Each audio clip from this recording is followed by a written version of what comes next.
And even a guy like Collin Morikawa is going to shit it down his leg sometimes. Like, you watch that as a golfer and you're like, it's fun. I can't believe we all play this and expect to be even sort of good at this sport. Foreplay presented by Barstool Sports. We got the entire squad. It is January 10th, 2023. We got a lot to get to. Collin Morikawa with the collapse, Jon Rahm with the win. We had a lot of big football over this last weekend, a lot of just sports. We're sort of getting ready to hit it ourselves. I think in about a week, we're doing our first trip of the year. And then right after that, it's going to be Waste Management Super Bowl week here in Arizona. And then we're just fucking right back into it. But we got the whole squad. We got Frankie, Trent, Dan, myself. Collin Morikawa, I will say, we have to start with that. Obviously, Hawaii, getting excited for the year. There are no aces, which I thought was shocking. Max Homa came close, which I appreciated. Nice little exchange probably with him and because there's JT. only 3 par 3s. That's probably why. I just never thought about Looking that. back, there's That a few reasons why I probably didn't. The field, it was a small field. Smiling, just grinning over here. What's the field size usually? Is it bigger than 39 people? No, they've actually made it bigger because they now let in the guys who made the tour championship who didn't win. It's usually like 33, 34. I see. On a regular tournament though, is it like 30? It's like the 150 range. 40 people? Yeah. Oh wow, okay. That's a lot more. So yeah, I mean that's probably a red flag that wasn't gonna hit. And it didn't, so that's a bummer. But man, Morikawa 2 times now, back-to-back, 6-shot lead, ends up just bogey coming down the stretch, chunks, bad shots. Jon Rahm shoots a million under, wins the tournament. Morikawa's our guy. We've done a lot of stuff with Collin Morikawa. Frankie interviewed him one-on-one, and he kind of stole your whole idea about coming in like an NBA player to the game.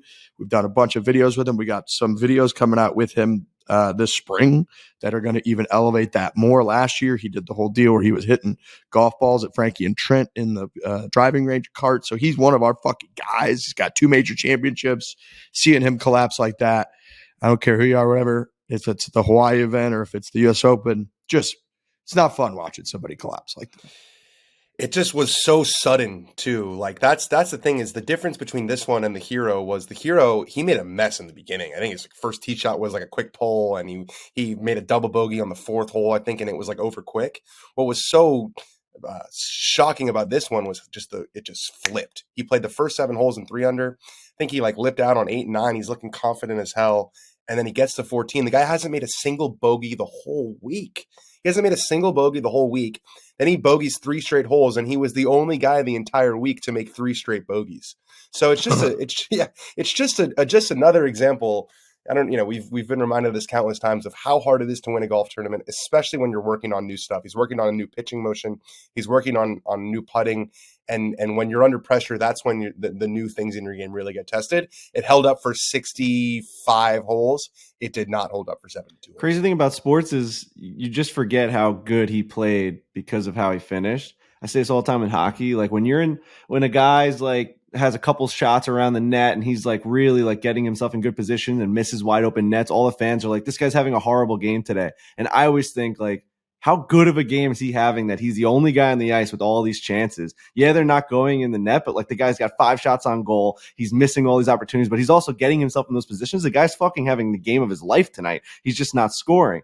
But I think about that when it comes to golf as well. Like Collin Morikawa had an all-time week of golf. I mean, the guy was lights out. The guy played fucking phenomenally. And he put himself in a situation to collapse, which we never think of it that way. We never think of like how good did he play that actually the fact that he didn't win is insane. That's how good he played. The fact that he didn't win is like unconceivable. What was his lead going into Sunday? 6, and he led by 7 at one point on Sunday. Yeah. No, you make a good point, Frankie, that the reason the collapse was so devastating is because he played so well. For sure. But it's almost, I think we've had this conversation on the podcast before where I would almost rather lead by 2 shots going into Sunday than 7. But isn't it a law of averages thing at some point where like sometimes some of the putts that were going in that got him to a 7-stroke lead, like probably wouldn't have gone in. And now like it kind of all just comes back to earth a little bit. Like obviously the Tiger Woodses of the world were able to just keep the foot on the gas and they were able to win by 11 and 12 and just keep going. But human sometimes will just be like, yo, some of these like on Saturday shouldn't have went in and they're not falling today. And like a little bit of bogeys today. Spieth 2015 with like Brandel talks about a lot, where it's like he was making a percentage of putts from the whatever 20-something foot range that was like inconceivable for the whole fucking year. He's doing it like every day for the whole year. And you're right. At some point, it's like the law of averages come back. I'm just always amazed in sports how much the law of averages comes back and how much momentum always, not always, but such an astronomical amount of the time just makes it really close at the end. Like it's a video game that the algorithm just wants you to tie. And we talked about that in the World Cup a lot when a team would have a 2-goal lead and they're dominating for 80 minutes, a la Argentina in the final. And then like one little break goes the other way, a PK, and all of a sudden it's like they barely hung on to even get to overtime. And you see that in football all the time where you're like, this offense is struggling. They can't get down the field. They can't, but then they have a 2-minute drill and they score a touchdown with too much time left on the clock. Because you're just like, how could they not move the ball all day? And then when they're back and they're trailing and the game's on the line, like, the defense just is non-existent. And it's like that in so many sports. In hockey, we talk about it all the time. Like, if there's a 1-goal game in the last 10 minutes of period, like that team is going to be pressing and it's going to be amazing if you can get out of there without giving up a goal, even though you haven't given up a fucking goal in 35 minutes of playing and not even been that close. So sports just, for whatever reason, at the end, it's like you could almost sense that it was just going to be close, even though it wasn't the whole tournament.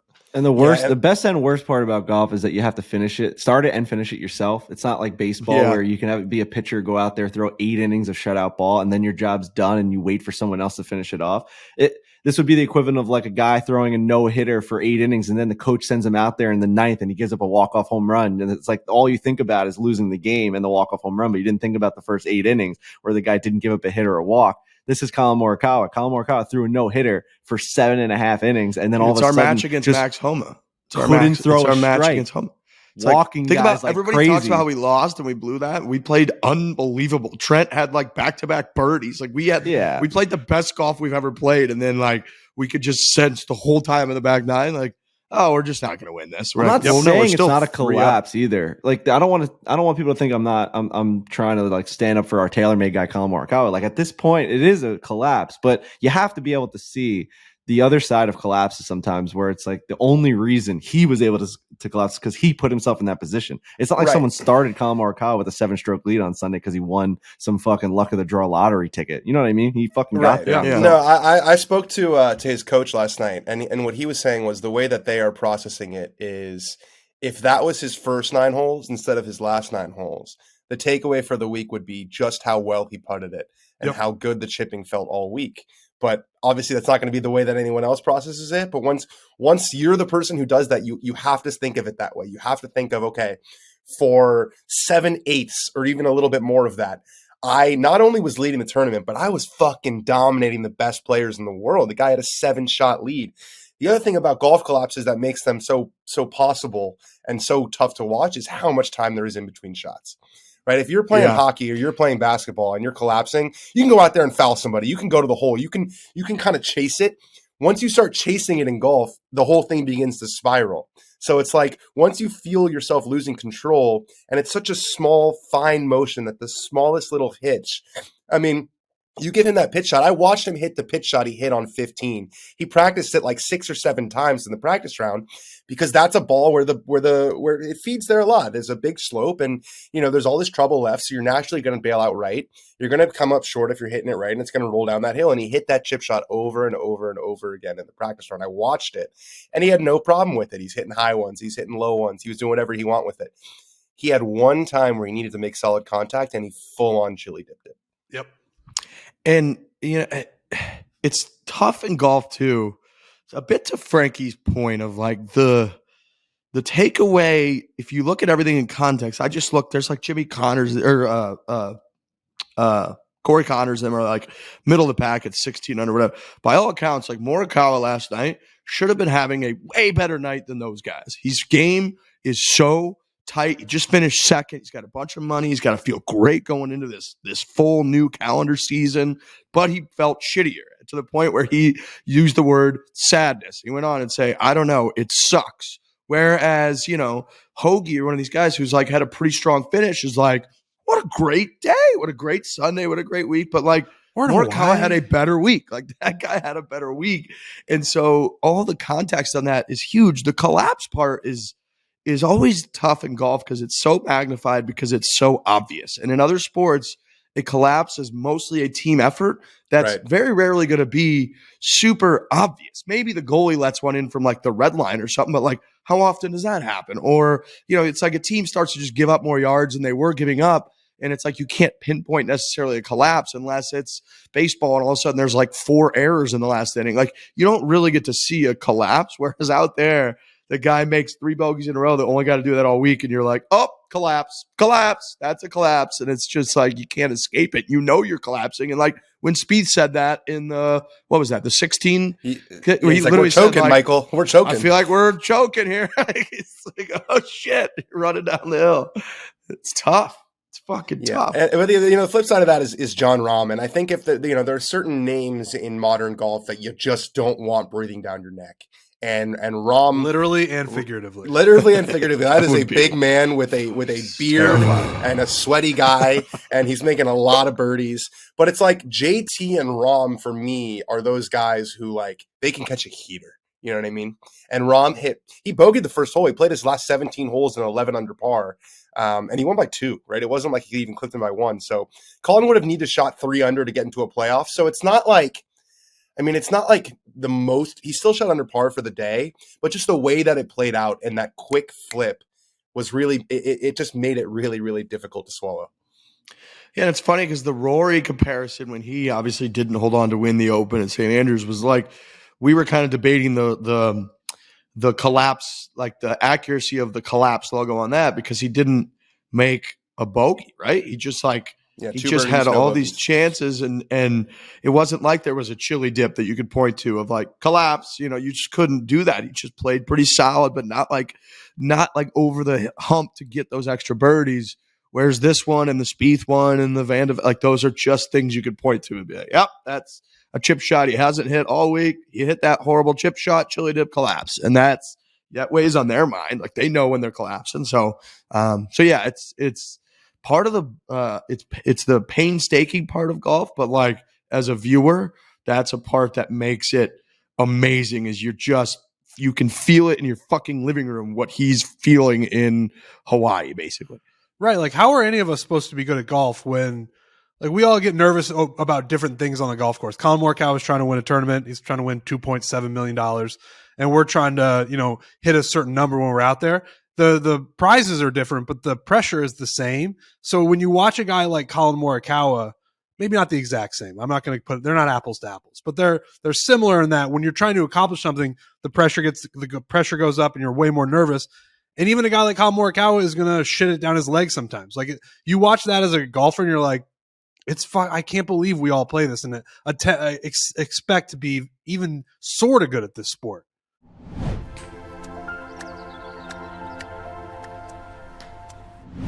$2023 fresh year. People got the whole thing in front of them still. Our presenting sponsor for this year, our very good friends at Chevrolet. God, this show, if you're listening now, it's obviously early in the show. Throughout this show, we get into a lot of stuff about, changes that you're told to make, what you're supposed to eat, how you're supposed to do this or that to try to survive. Well, our Earth and everybody surviving is clearly going to be better going forward with EVs. And Chevy, they've been ahead of the game. They got EVs for everyone everywhere now.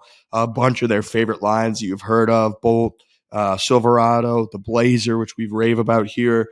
They've got them available to pre-order, or the Bolt you can order now in the EV model, electric vehicle, and the EUV, electric utility vehicle. So go check out Chevrolet's website, one of our favorite pastimes. You go build out, you can play with the different colors in the interior and see that they're EV while still looking as badass and awesome as Chevrolet's always been. So we're pumped about the Chevy. I got a Chevy announcement. I told you guys I'm driving from Chicago to New York today. I'm picking up my dog. We drove here. I'm doing it in a Chevy. I had options at the rental car service, but there really wasn't. There's only one option, and it's Chevrolet. So I'll be traversing the Midwest into New York in a Chevy the next few days. Chevy was founded in 1911. Wow, they've been doing it and doing it well for a long time. They sold their first car for $2,150. which is probably equivalent to like 500 grand today. Right. That's pretty remarkable. I mean, they have the Corvette. They've got the Suburban. I mean, Chevy is just an American muscle brand. You think about just clanging and banging steel. You're talking hammers on steel. You're thinking sweat on the brow. You're thinking coal on the face. I'm thinking Chevrolet. I really am. It's one of those brands where I'm seeing that bow kind of just riding through all the fucking rubble, and it emerges through, and you're like, what is that brand? It's Chevy. That's what Chevy. it is. Chevy EVs for everyone everywhere. Go check out their website today.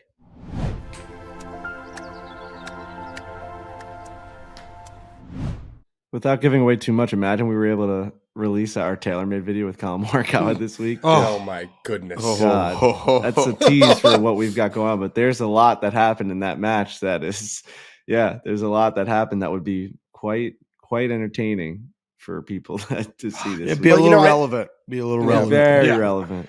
I think he deserves a lot of credit. He stood in front of the media, he took their questions, and he was already thinking about how he can improve. That's kind of the way he processes things. And again, he showed up to Hawaii with like a very different golf game. His chipping and pitching is completely different. His putting is completely different. To the point where I re-listened to the interview that I did with him at the Hero, and listening to him talk about putting, he's saying like, I was basically blind out there. I had no idea what I was doing. Now I feel like, if before I was trying to build an IKEA couch with no manual, now I have a manual. Kind of to the point where it's amazing that a guy who's that good and number 2 in the world was flying that blind when it comes to putting. Like, how does Collin Morikawa not have an understanding of putting?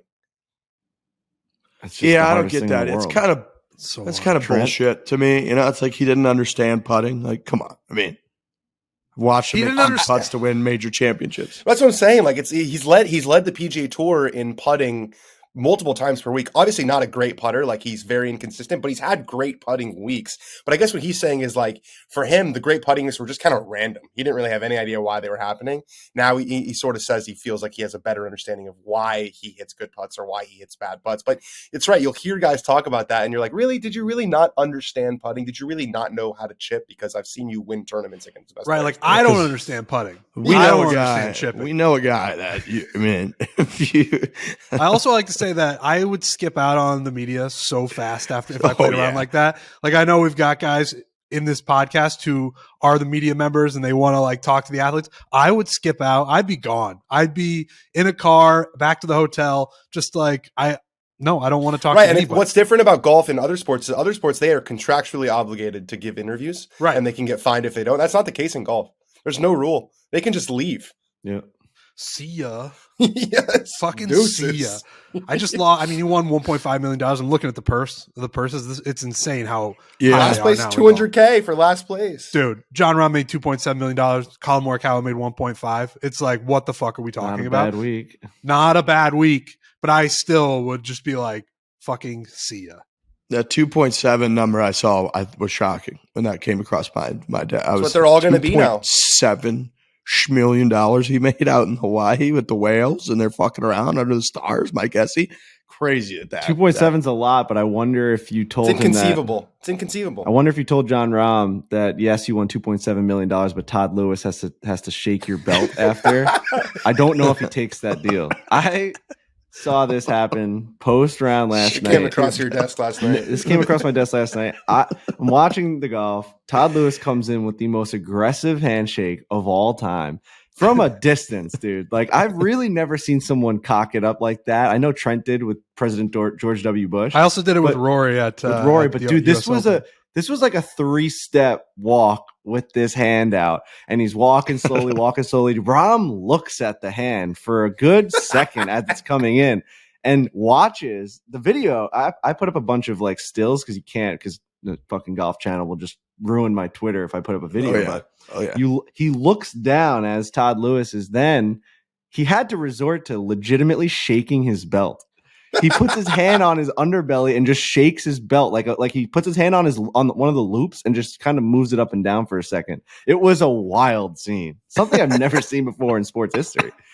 Do so do that is- do the Spanish not shake hands like that? I don't understand why. If he looked at it, why wouldn't he go Dude, for it? it was- More of a double kiss situation. Yeah, He should have I don't given. understand. He should have went cheek to cheek. But yeah, it was. I felt for my boy Todd Lewis there because my God, that is just on TV to have that happen forever, and for me to have to tweet that out, like that's just never going away. So I mean, it's a miss. It's a swing and a miss. Yeah, and I don't know that he was really that to blame. Maybe he presented the challenge a little too early. But yeah, I feel bad for him too because it seemed like Jon Rahm was just not familiar with like a hand being presented to you to shake it. Yeah, before. it's it is super embarrassing for Todd Lewis, but it's why didn't Jon Rahm accept? There's nothing worse than having that hand out there for a handshake that doesn't get. Seen the you're an video expert. You're an accepted. expert. Watch the. Snap that son of a gun. Oh. He's a little grab. He legit grabs his belly. Dude, you got to do something, right? Like in that moment when I was with George W, I wanted to. You want to cut your hand off. You don't want to have a hand anymore. Let's see. We're watching it again here. Oh, he's going in. He's going in. Now he's just gently caressing Jon Rahm's belly. And Rahm's like, It was what? He belly. kind of looks down like, what? And his wife looks down like, what was that? They both kind of look at it. You just touch his belly button. At that point, you just got to grab his dick and be like, "We're doing an Yeah. interview now." He just shakes his Interview cock. time, Congratulations, man. Really, really good comeback. I liked Jon Rahm had some comments about his outfit because he was wearing red shirt, black pants. That happens to be a staple of a different golf player. And he was very honest afterwards because he was asked about it. I don't know who asked about it exactly, but one of Dan's colleagues, which I love that you guys are in there asking these types of questions about the outfit. And he had a long answer about how he forgot the belts that he wanted to bring. So he brought only navy and black belts. So then he was required to only wear navy and black pants the whole week, but he didn't want to wear the black pants because it was too hot out. So he wore the navy all week. But then he got to the point Sunday where he thought it was ridiculous that he'd been wearing navy literally the entire week. So he wore the black pants on Sunday and only had the red shirt to go with it. And then he said he forgot his socks too. So I like the little human aspect of it. I don't think It's a anyone would mess. have noticed if he wore navy all week. I think that kind of just would have flown under the radar, except for maybe Jon. That was Rahm like and his wife. big reasoning was like, well, yeah, I didn't want to wear navy again on Sunday. And that was like the whole point. And he's like, because he made the very clear comments of, he goes, I usually don't want to wear anything that's close to red with black on Sundays because of Tiger. That's his outfit. That's why I wear gray or navy or other things. Usually I don't want to get close to him on that. So he's like very conscious about it, but then just did it. Wore it. Which I thought was I've got interesting. a sartorial take here. Sartorial. Yeah, What's it the means like definition of just that? look that having up to real do quick. with Hold on. clothes and fashion. I don't know. How do you spell that? I Put don't that know in a sentence. sartorial. That's a new not- one for me. Yeah, It's Give me not the my origin, please. repertoire. sartorial. Sartorial, relating Sounds to tailoring cosmic. clothes or style of dress. Yeah, Sartorial elegance. yeah. All right. So I've got a sartorial take here. Let's hear it. JJ Spaun wore a short sleeve button down on Friday. Foreplay Social posted it out there, being like, "What do you guys think?" People were losing their minds because it was I thought he looked untucked. horrible. It was untucked. You can't tuck in a short sleeve button down shirt, or your shirt's going to explode if you play golf. It's physically impossible. I think each tournament should have its own dress code, just like every golf course has its own dress code. Let the boys wear the short sleeve button downs in Hawaii if they want to. If I think they Memphis can wear wants- whatever they want. I agree if with that. I Memphis just think wants- he if- looked bad. If Memphis wants to let the guys wear shorts in the middle of the summer, let them wear shorts. If Augusta wants to ban hoodies and ban joggers, let them do that. Every golf course has its own dress code. Let's let every tournament have their own dress code. Then the apparel companies will like it because they'll get to show off more than just athletic polos. Like I still let's let don't know why JJ Spaun doesn't like me. He completely missed what actually happened when I quote unquote talked shit about him. It was remember when he won that tournament prior to the Masters and he Did got say in. he couldn't even hold the door for Tiger Woods, Right. Which It was to talk about how incredible Tiger Woods playing at the PGA Championship. It was incredible to talk. Or was it the Masters? What was it? Can you guys help me on that? Which I was think it was the Masters because Okay. I think he like won the week before to get into the Masters. That's or Because something then like we that. saw him at the PGA And he Championship. was, and he was the first one to tee off at the Masters. That's And I right. was like, it's an amazing story. This guy just won a tournament. He needed to win to get in, and he did. And I'm like, even that guy with an amazing story, usually on any other week would have been like the headline news, teeing off first at the Masters, the whole deal. Even that guy couldn't hold the door for Tiger Woods because that guy dominates all golf media. Him just showing up is the biggest story. And then JJ Spawn's like, who's that pizza boy talking shit? And like got all aggressive and shit. It's when like, I joined the podcast, he goes, it was like, the tweet from was like, we hired Dan Rappaport, and his response was, great, I'll probably hate him more than Pizza Boy. What the hell is wrong with this guy? Well, then when pressed, you said, oh, I can't hear you behind that grain of rice. Yeah, if he wants to say it to my face, someone get him a step stool or something. Back to sartorial takes. We're allowed to fucking, the way he says fucking pizza boy is so like down upon me. Condescending. That's disrespectful. Dude, from the other side of the ropes, he's like, who's that pizza boy? First of all, do you not like the pizza industry? Are we like, should the pizza industry cancel JJ Spaun? I mean, come on, dude. Like, yeah, that's a really, really good job is to be a pizza boy. I'm rooting for this rivalry to continue for a long time. Whatever, man. Would you fight him in Rough and Rowdy? No, I'm not fighting anyone. First of all, my neck, I've got this C6, C7 protrusion I have a protrusion. It's not even it's actually the disc is now protruded. Back to sartorial takes. Really bad. I don't know if I would want dress codes at everyone. The only dress code I would want is like really stringent ones. Like, like not Augusta. just but I'm saying like everyone has to wear they have to wear insane clothing. Like I don't want it to just they have be to like, wear a suit basically. Like remember like they did in the 20s or the 19 teens. Right, like you see those. If the British Open was like, all right, you guys all have to wear what they all wore in the 16 and 1700s, then I'm in. Like it can't just be like you can't wear a hoodie, you can't wear joggers. I want it to be you have to wear the historically accurate clothing of the tournament. You could have like themed days. Thursday could be like tie day. Everyone's got to wear a tie. Yeah. But also I would actually prefer to go the other way It's where a little corporate. That's almost getting a little too like, Hawaiian Friday and that, which is like we, Barstool kind of did to make fun of. That's like, I would like the strict stuff. If the big tournaments were like, we're so legit that you have to abide by what we're saying you need to wear to be presentable in our tournament, I would like that. Like like the a story all of white. There was a story a few years ago about how like somebody told a story of, back in our day when they would walk both ways, uphill both ways on the way to school. It was like when we showed up to the US Open, we would show up, find a blue blazer, walk over to them, take our hands off, take our hats off, shake their hand, and thank them for having us at their tournament. And now at the US Open, the players just shit on the USGA the whole time and say that they've lost control of the golf course. And so that I would like it that way around, where it's like they demand such respect at certain tournaments that you have to wear whatever they say you have to wear.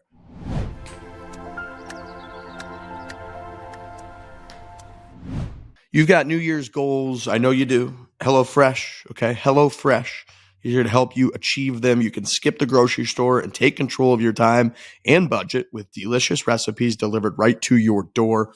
HelloFresh is awesome, all right? Awesome. I'm very excited. HelloFresh is back in the mix. I'm eating healthy. 2023, I'm like falling into the whole entire thing. I'm playing pickleball. I'm riding the Peloton. I eat tofu the other day. Tofu has the same consistency as a scallop, and I really have convinced myself that it tastes okay. Like you kind of put a balsamic vinaigrette on top of it. It tastes like whatever you put on it. It's great. I enjoyed it. It had some quinoa. I had broccoli. So HelloFresh, I am going to be really slicing and dicing things that I usually wouldn't order from HelloFresh 2 years ago. I think I'm really going to fall in. I'm going to go deep into the deep waters of. Well, Frankie, you got a big life event coming up, and there'll be pictures taken that are going to be forever. Shred for the wed. You just gotta get healthy in the next few months here. I'm going to a ski house this weekend and I gotta take my shirt off. So like I'm really not eating that much from now until then because we're going into a hot tub. It's the whole deal. You got a lot of people there. I had hibachi last night. If I had to take my shirt off today, it's like someone's got to take that guy to the hospital. It's a problem. Like the skin stretching around the belly.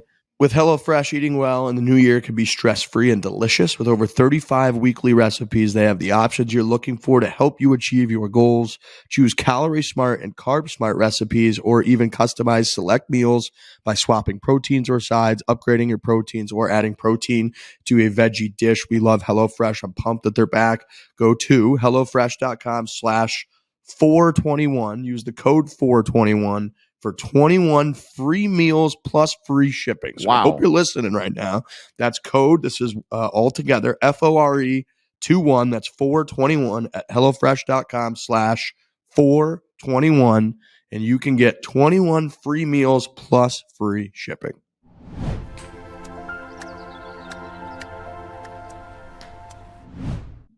I watched, dude, back in the day, it must have been so exhausting to have to be so cordial and like follow all of the social rules, because I watched The Pale Blue Eye this weekend. Christian Bale's in it. It's all about Edgar Allan Poe. It's an amazing movie. I know I've been giving out a lot of recommendations where I've been saying amazing. This is actually a fantastic movie. Fantastic. I think it's on HBO Max or it's on Netflix. And it's just like every time Christian Bale talks to someone, the hat's off. You kind of just like, and you're so proper to like, because it's all kind of taking place in like a military setting at West Point back in 1800s or whatever. And so everyone's very much like, even the fucking lieutenants and everything. Imagine having to every single second. And I know like current military is kind of like that as well, where you have to be fucking. I would say it's very similar. Right. You have to walk in like this. You have to go straight, then you have to make a right. And you have to go straight. You have to make a left. Yeah. But not even just follow orders, but like everything to like the way your eyebrows are fucking. You can't like raise them. You can't lower them. I can't even imagine having to think like that. I wouldn't even know what I'm saying. I'd be thinking about all of my physical attribute, like the way that I'm standing, and more than what I'm saying. I watched an episode of House of the Dragon yesterday on a flight, and the Lord Corlys goes, "Can I speak honestly?" And the king goes, "I always appreciate candor from my most trusted advisors." It's like could have just said yes. Even the language, when you go back to the old English language, it's madness the way that they talk. It's so indirect. It's like you can't just ever say like you. It's like. It's crazy. See, now I would be in favor of that they had like a language prose type rule where you had to speak in like Old English when you played in the Open Championship. I like something along those lines. Now that would be, you had to like study for it leading up to it and answer questions only in Old English format where you reverse sentences like Yoda kind of. I'd be in on that for sure. But Old English is wild, man. Just way too many words just to get to the point. And then when did that change? Like, did we just dumb it down just so that it was easier to understand? Like, what happened? I feel like the World Wars really took a lot of shine off everything. I feel like after World War One, World War One, and all those like rules of battlefield of like, we're not going to attack at night, we're not going to attack on Christmas. All that shit just went right out the fucking window. I saw someone post, I think it was Shane Gillis posted a Norm Macdonald joke about Germany. He's like, all these people thinking about North Korea. I really think the problem is Germany. He's like, they just decided to just like say we're going to go to war, and they're like, with who? He's like, the world. He's just like, and then he's like, then like 30 years later, they're like, we're going to do that again. He's like, I think the world should just be like, you're not a country anymore on account of you just keep fighting the world. That's not allowed. It was very funny. It is crazy. Like when you try to read Shakespeare, it's impossible. It is a different language. Didn't he make up a lot of the words that we know today? He just made them up. Yeah, right? like thousands of them. He made up a lot. Yeah. But I will say, going through like Shakespeare with a language professor or teacher or whatever who understands it and explains it to you is incredible how impressive that person was with language. Yes. Like he invented the word lonely. There's a whole bunch of them. What? Yeah. Lackluster, elbow. Using Lackluster's a great one. Where's elbow even coming from? I feel like that's it was in King Lear, 1608. There you go. But it's elbow as a verb. Oh, like to elbow somebody. Yeah. Dauntless, dwindle, swagger. Ooh, that's a big Midsummer's Night Dream. You wrote swagger. Unaware, uncomfortable. Swagger like hundreds of years ago. Come on, how about that takes serious swagger to do that. We have to thank Mr. Shakespeare for this one. Unreal. I mean, I use Sorry, it's a clothing brand. One of our great clothing brands. 1623 wrote Unreal. I'm reading this book right now called Amusing Ourselves to Death. And it's basically about how the culture changes when the medium changes. Like its big focus is going from how we went from printed media to television media and how that changes. Like how like television is very performative when print media is more like, here's the facts. When you put it on TV, people are like, oh, I have to look good and I have to say it in a way that's interesting. But they start from like the beginning. And this part blew my mind when they're talking about when the invention of watches and clocks came around and how that changed people's perception of a day and how they conduct themselves throughout the day. Like before that, before watches and clocks, you're just living and you don't feeling it out. You're just kind of like, this is going on. This is going on. Yeah, it's a feel game all the time. It's a feel game. But then when watches and clocks come around, they're like, oh, it's noon. So I'm going to do this. Oh, and then it's 3 p.m. and I'm going to do this. It's super, super, super interesting how when things get invented and mediums change, how that changes human behavior. Coffee changed the entire world. I was reading the How to Change Your Brain on Plants, this Michael Pollan book. Yes. Before coffee, people were basically, they couldn't drink water, so they were drinking beer all day. And when that happens in the winter, you just got no shot on days when there's no light and it doesn't get light until 8 in the morning and it gets dark at 5 p.m. and you're like hungover, you're not doing any work. And then coffee came along and all of a sudden people could like, oh, we're gonna have a meeting at 8 in the morning because you fucking drink your coffee. I'm sorry that the sun's not up yet. Trent, that Frankie? reminds me a lot of like a vacation type place like to live in, which is like Scottsdale. Like a month ago when I tweeted out that guy came up to me on the driving range and it was like 3:45 in the afternoon. He gave me just a very sincere, good morning, how are you today? And was just getting ready to hit balls on the range. And I was like, well, I mean, the sun's setting probably at about, I don't know, an hour and 15 minutes. And this guy had no clue what time of day it was. Well, that's the other thing. Watches, you can spot insane people when you come across them. Frankie liked the clock thing. I could tell. That piqued your interest a little bit. It did. It really did. No, the whole thing is very interesting. I did a lot more research on how record players work, and I still haven't found the answer. Oh, yeah. Somebody hit me up about that. Somebody hit me up because I had said, imagine, trying to communicate with aliens and what hardware they're going to send to us to be able to decipher what they're saying. And apparently NASA or one of those bodies sent out a record player and records. Oh, yeah. Just like, if an alien finds this, here are instructions. I think they sent out like a Beatles record and they put a bunch of music in there. And so the way that we are like on the forefront of communicating with aliens. What's the name of that thing? We sent it out. I think it's called the Golden Record. Is that right? I think it's called the Golden Record. I'm looking it up. But there's just like This Is Us. Yeah, but it was on something. It was on something. It was like a name Voyager. of something. The Voyager. The Voyager. I just looked it up. The Voyager message is carried by a phonograph record, a 12-inch gold-plated copper disc containing sounds and images selected to portray the diversity of life on planet Earth. And that thing, the Voyager's just moving around. It's just floating. No, yeah. Well, it finally like exited our orbit like recently. Like it's gone. Like it's in another. Do we still have communication with it, or it's like out of our galaxy now? It's like it's like out of our galaxy. It's in this other realm of like 70s or 80s when we sent this puppy out there. Riggs, on that thing that you just looked up, are there examples of what we sent? Like, what are the specifics? Yeah, like what did we choose as humans to say if someone was to find us, this is what we want them to listen to? It's got to be pretty sure one was a Beatles record or like a Beatles. I think song. You're right. It's got to be like different languages. There's got to be like some Chinese in there. I think it's like greetings in a bunch of different languages, like every language on Earth. Let me find this here.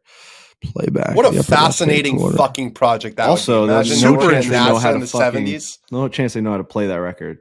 Well, that's what I was saying. Like the aliens are going to get that. They're gonna bring it down to them, and they're going to be like, "Well, what do we do with it?" They're going to be a bunch of Frankie Borellis. Like, what do we do with this thing? Of all time. I'll fucking go through some of these right now. I'll go through this track by track. First track, greeting from Kurt Waldheim, Secretary General of the United Nations, 44 seconds. Basically Second one, greetings in 55 languages by various artists. That one's funny. 3 minutes and 46 seconds. So I guess that's just almost 4 minutes of just saying hello in 55 languages. Okay. United Nations, number 3. United Nations greetings / whale songs by various artists. Wow. So they took those, like the songs that whales, you know, the noises when they communicate back and forth. I would guess, right? Just like that. I would guess they took those and put those in there of like a representation of what animals, not just humans, sound like. Okay. You think there's like a sound of an explosion to show them like, hey, we're not fucking around here. Like, Just we a really- new threat. Yes. This one's The Sounds of Earth by various artists. That's probably, I don't know what that is. It's probably Maybe just like crickets and birds and water Yep. streams. Yeah. all right, waves here crashing. we go. Now we got. If we're being honest, if we're reviewing this thing, I think you got to get to the good stuff earlier. Like this is like when Yeah, you I would make think a they're mixtape waiting- for the girl that you You're gonna like. You'd make lose a 'em. mixtape for her. Like, oh, she's gonna love this. She's gonna love that. I think if you gave this to a girl, she would be like, I'm fucking bored through the first 4. You got to think hit you're him gonna with lose him, like Trent. I think Beat you're- It by I Michael agree. Jackson or something. You got to fucking Right. hit him with Ooh. something that's going to be Yeah, like, whoa, banger. You make need their a banger. fucking feet bounce. Right, like right, the I'm national second. anthem by Jimi Hendrix at Woodstock. Just fucking like they're like, what is this? Yeah. All right. Here, number 5, we get to Sebastian Bach, who's obviously a legend, but this Now is we're sort talking. of, we're composing, right? We're not really into like heavy rock yet. Number 6, we've got, I don't know this one, Ketawang. So obviously this is going to be a No different clue type what that of, is. of culture. It says kinds of flowers. So I think that's a translation of what that is. That's Okay. kind of a miss. Number 7. I don't know this one. Let me try to find one that I fucking I don't know that we here. really Where do we- succeeded at this. I think if an alien finds this, they're gonna throw it in the Losers. trash and be like, Yeah. I don't want to. This civilization is incredibly boring. Yeah, disc 2 is still pretty brutal. Yeah, these are kind of lame. We got some blues there. So By no Louis sports stuff. Armstrong There's and his no Hot like. I Seven. want like LeBron James. There's no Skater Boy by Avril Lavigne or anything. You know what I mean? Like nothing to really show who we are. Right? No Rihanna. I don't understand. This is tough. Yeah, they didn't do a great job with this. We got to send another one out there, I would say. No, I don't really What would see be the any first great thing you ones. put on your disc that you send out to the aliens? The last thing is Beethoven. I think that's probably right. I think they did a good Okay. job with that. Honestly, the clip of the Bills, Nyheim Hines. I mean, obviously a little recency bias here, but him taking it to the house, Was the first awesome. play after DeMar Hamlin, like that was. Here you that go, was Frankie. You're pretty gonna like frickin' this. special. Sagan's team wanted to include the Beatles song "Here Comes the Sun" on the record, but the record company EMI, which held the Oh, copyrights, fuck declined. Fuck, Bro, that. you can't have record That's label tough. politics interfere with what you send to aliens. You know why? That I Because know. that record company was like, tough. this song is so good and so generational that whoever gets this is just going to replicate it, and then there's going to be Beatles all over the universe, and they don't want that. They want to be the only ones. No, Matt, it's an honor. I hate dude. it, but I It's- think that's why. What higher honor is there? We're trying to show society we want your song. I don't know, think so. dude. The It's Rolling higher Stones honor is is not going to good. work You on have to that. think about Money. it. Like, that's how good the Beatles are. They were like, at some point, there's going to be other worlds that accept this music, and we don't Dude, want them to have it. that because- can't be the reason. Yes, it is. That is. We're the only ones ever, It's no the matter high, what. It's not. What they're worried about alien residuals. I don't understand. This is why Taylor Swift has been They want saying that money, record dude. companies are the worst people ever. I think They want she's- that money for she's those got a clicks, point. regardless of what realm it's in. All right, so Frankie, what would be the first thing that you put on Fuck, the alien man. record? I don't know. I have to think about this now. It's In got to 2000 really hit you hard. Tiger winning the 2019 Masters. That's just that clip on CBS. But we're How talking about- like if you had a record, like an actual disc, and you had to put your first song on to show another species. Wow. I might do When the Levee Breaks. I know that's kind of it's got a lot, and that's nothing against New Orleans, but I have to stick with my guns. I think that song is like, holy fuck, that's Don't what you- these guys are able to do. Don't you think Beatles Across the Universe would be the Yeah. best one? Yeah, I would go with like Yesterday, maybe by like Here John Comes the Lennon. Sun Like, is really Let good it one. be.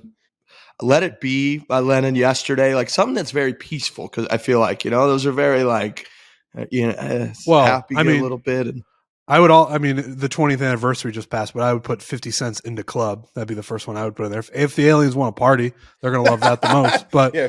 no, Beatles just feel like the right band to go with. They're the most famous band that has ever lived in the history of our civilization. They made great, peaceful music. And that's kind of the message that you want to send to an alien race. Also, So the Beatles are McCartney just did like an Let It Be. I undoubted- just have to correct you there. I know The What? Beatles are just an So Paul undoubted McCartney number one. sang Let It Be. He said Oh, Lennon. you're a Beatles snob? No, I just know that people are going to be like, well, it wasn't Lennon. Who said fair. Lennon? That's a fair. Riggs. Wait, We think the Beatles are definitely bigger than like Elvis Presley. They're The Beatles clear are number it. one. Yeah. The Beatles are it. Elvis was a sensation. Obviously, he's huge, massive, but like, I don't know. And a lot of people probably think like the Beatles Michael are not Jackson. all that because they got fucking all that love, but they just did something no one else did. Elvis was kind of like from a different culture. He like took things from different cultures. I just feel like the Beatles came on the scene with their own kind of style, and that's why they're going to be the GOATs of all time. Well, if we're talking fame, then it's definitely them. Yeah. Just in terms of notoriety, I mean, they're as big as it gets. Yeah, and I like their just message in general. It's fucking peaceful, welcoming message. I've gotten way more into them in the last 3 to 5 years, and I got to tell you, they're pretty great. I was thinking of Imagine. That's where I fucked that up. Here's another line from it's a really good song too. Great song.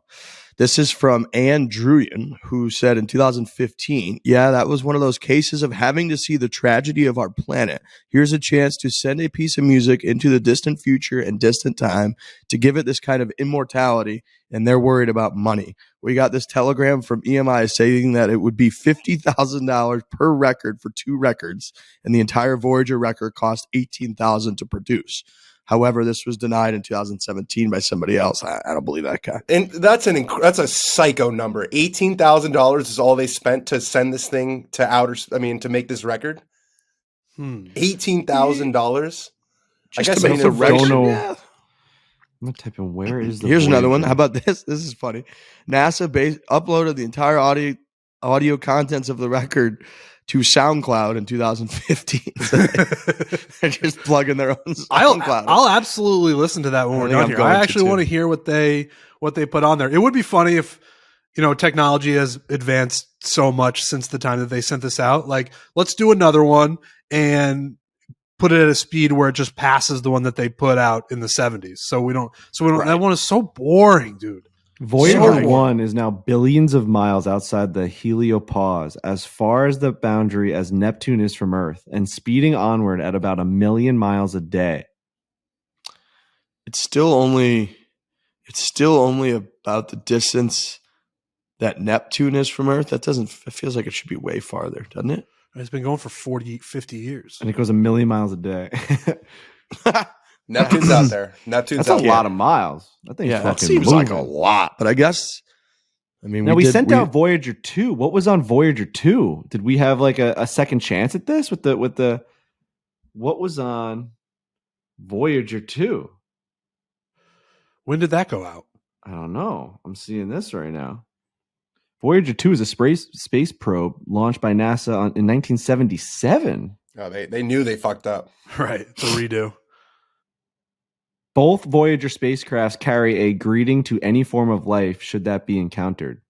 The message is carried by a phonograph record, a 12-inch gold-plated. All right, so they both have. But a phonograph, we need something where you could just press a button. I think what you're saying. SoundCloud. I mean, is that just check the SoundCloud, guys. We've gone into this before, but Dan, I think if anything encounters and is able to track or accept or see that we've sent something, they're going to be so much farther sophisticated advanced that we are, that I don't think them playing that record is going to be a single problem. I think it'd take them half a second to play that thing. Just look at it and it'll just start playing. You guys are groupies. Like literally. Like legitimately. You guys are alien groupies. Well, you think just a couple idiot aliens stumble upon that record, being like, "What is this?" Maybe. The most interesting thing song bangs. They're up there in a spaceship, but they can't play the fucking record. The most interesting thing I've ever heard about aliens, and I thought it was that when we encounter these aliens, the chances of them being at the same level of us in terms of technology is incredibly rare. It's either going to be way, way far or way, way low. So I think the chances of either are pretty. I think they're the same. So I know people love to talk about how aliens are gonna, they're gonna come and they're gonna kill us because they're gonna be way more advanced than us. I don't necessarily believe that.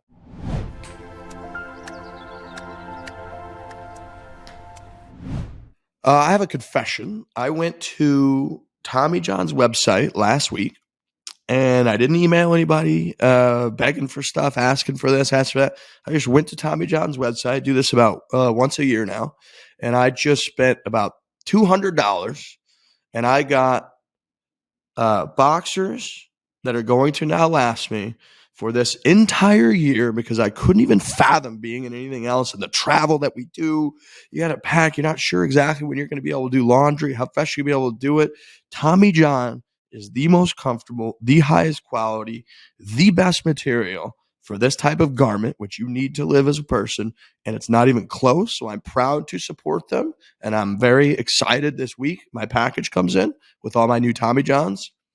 And it's life-changing. It really is. We've had Tommy John for so long that I now have a favorite pair. I have about 15 to 20 pairs of Tommy Johns. And this is like, when you've had underwear and you used to have boxers, you always had that favorite pair. The other day, I'm looking through and I got one specific one that might have been a little whitewashed because of going in the hot tub or like chlorine. Maybe like you wore it and it's got a little bit of a whitewash color to it now. It used to be gray. Now it's like got a little greenish color. And I wore it. And I'm thinking to myself, like, why did I pick this one? And it was because I was playing pickleball and I wanted to feel the most comfortable. And that was the one that I knew I'd be the most active and limber. And like, I just knew it. And it's very strange that Tommy John, it's not strange because it's the best, but Tommy John has now entered that part of my life where I have a favorite pair of boxer and it is Tommy John. Like it's the one out of the 20 is my favorite one. It's amazing it's gotten there. Like they've just been an advertiser and a sponsor. And now I can't live without it. That's your gamer pair. I would imagine like hockey players have a favorite stick, bat. Yep. Like baseball players have a favorite bat. You got a favorite pair of Tommy Johns to go play pickleball. That's right. Tommy John loungewear, pajamas, and underwear have dozens of comfort innovations like luxuriously soft tri-blend and micro model fabrics with 4-way stretch and no lint balls or fuzz. They got over 20 million pairs sold, thousands of 5-star reviews. People love Tommy John. Get 20% off your first order at TommyJohn.com/4. That's 20% off right now at TommyJohn.com/4. See site for details.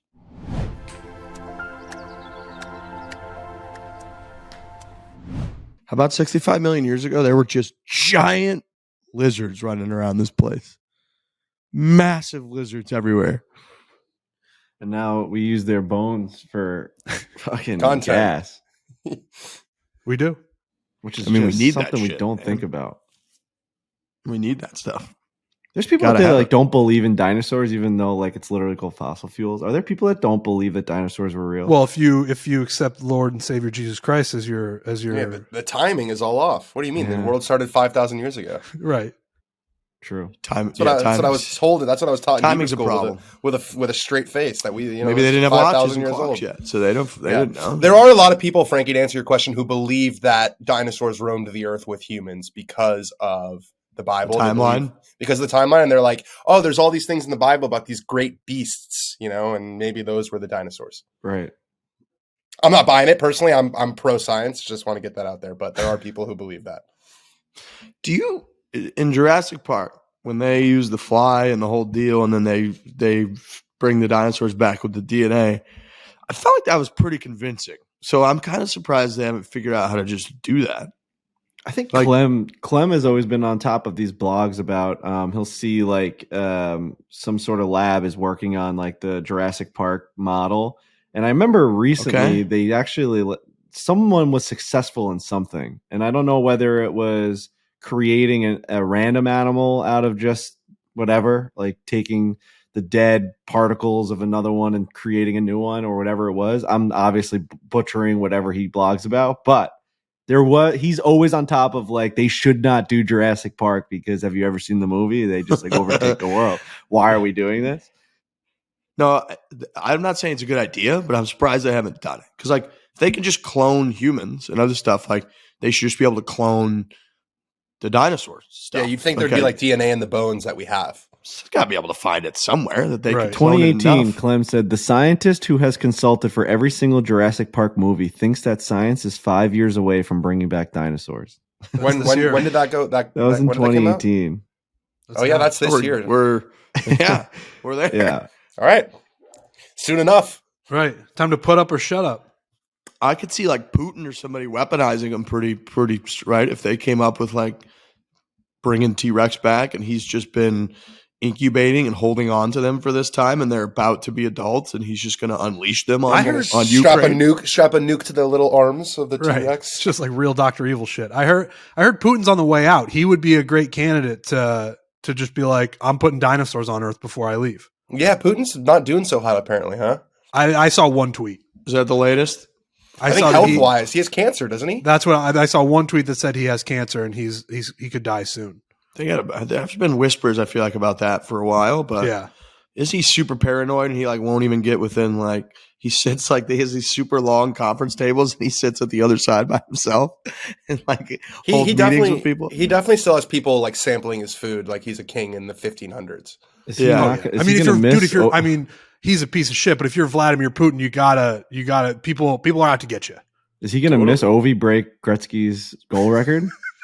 That'll kill him for that. That'll kill him for the cancer. That's a prop bet. We could put that on the Barstool Sports book. Do we think that Putin survives until Ovechkin scores 85 more goals? How far? Yeah. So what is that? He's like another season? I mean, the pace he's on right now might be 2 more seasons, but I mean, 3 more seasons. He's definitely going to do it. 30. Oh, Putin ain't seeing that. You don't think Putin? You think Putin's dead in the next 2 years? 3 years? I saw one tweet that said he could die soon, and I took it as gospel. That's enough for me. I don't think he sees June. Whoa, that's a big. You're saying, but natural causes, or I'd also like to say that's not a threat. That was just a prediction. Or Zelensky, he doesn't see June squad gets to him, what? Or natural causes, or because you get to him. Because you knock down the door, say play time's up. I think we got to cut that whole thing out. Play time's up, pal. Actually, if he makes it to February, I'd be shocked. The only thing more dangerous than Vladimir Putin is a dying Vladimir Putin. So I don't need to be going on record. He wants new Jack Ryan. Meet Trent Ryan. That would be the most boring, like military agent show of all time. I would love be me sitting just in my like rolling around, like Shane Gillis, like the sleepwalking police officer. Yeah. Puts it in his mouth. Be like a great Adult Swim show. As Trent's like an agent. So fat. Of course, birds are dinosaurs. So we just need to fix them so they look a little bit more like a dinosaur. That's kind of what they're working on. There are a few creatures out there that could hang with the dinosaurs. The Komodo dragon comes to mind as one that. I mean, how big is a Komodo crocodiles? dragon? Crocodiles, alligators. They're legitimately dinosaurs. I think sharks are dinosaurs still. Yeah, crocodiles have they were just there, right? They never. I think they were there. Went extinct. Yeah, I think they were there. Wasn't there a report that came out that dinosaurs actually had fur? Ooh. Oh yeah, there was something about feathers. There was something about feathers. Yeah, I saw we that. picture them as scaly reptiles, but they actually might have had feathers. Yeah, they probably looked a lot more like birds than we think that they did. I can't have my dinosaurs being feathery. I agree. No chance. I'm with you. T-Rex with a bunch of feathers. It takes he goes from a 10 to like a 6 if he's got the feather. He's not scary now. He's just fluffy. Right. He's just like he's cute. Come on. Yeah, he's like come on. That's outrageous. He's got the little arms, and now he's all furry and feathery. So cute. People say that about bears all the time. That they think they could hug a bear and cuddle a bear because they're so could kill a bear. Cute looking. But God, you get close to that thing, it's over. They're not that bear koala video. bears. Remember koala bears? When we held a koala bear in Australia, they're like, this thing's so high on drugs right now. But if it wasn't, it would rip your fucking face off. We were saying his name was Mozart, by the way, the bear, and we were pretending. Oh, God. Remember we were holding Mozart and we're like, I want to rip your fucking face. We're off holding right Mozart. We're like, Mozart, come over here, and he's like, well, they also said that they can give you. It's not syphilis, is it? It's herpes or hepatitis, chlamydia. He's looking at you covered with in chlamydia. Slow smile, just disgusting. being like, "I'm gonna fucking rip." If I wasn't so fucked up right now, I'd rip your fucking face off. And you're just holding him, take a picture of Mozart. That was from the great fateful week of 2019 when. Yes, wow. right. What a week, dude! That week keeps coming up. I had a snake on my arm. Yeah, too. Trent held a snake. Australia was wild. Fucking Australia, dude. Australia just blew up the media center. Oh man, I miss Mozart. Are we talking about what we're doing at the waste management yet? Events wise, are we talking about that yet? What's going on with that? I don't know if we've officially announced. I don't know if we have announced that yet. Are we announcing that this week? I think it's the Wednesday. I want to say Wednesday is the announcement. Really? Is the announcement? Yeah. Wow. All right. Not gonna be Thursday. I'm gonna check. We got exciting stuff happening in Arizona, and I'm just I'm kind of moving around in my chair. We're doing an event on Monday. I think we can say that. So people are going to see more details whenever we're allowed to put those details out. But we are doing an event on Monday of Waste Management Week. It's going to be fantastic. At an Tuesday, outrageous venue, I would say. An awesome venue that is very familiar to people that have watched this channel. Yep, I think that's right. So people are going to love that. Who's typing like that? Me, I'm answering an email. Sorry.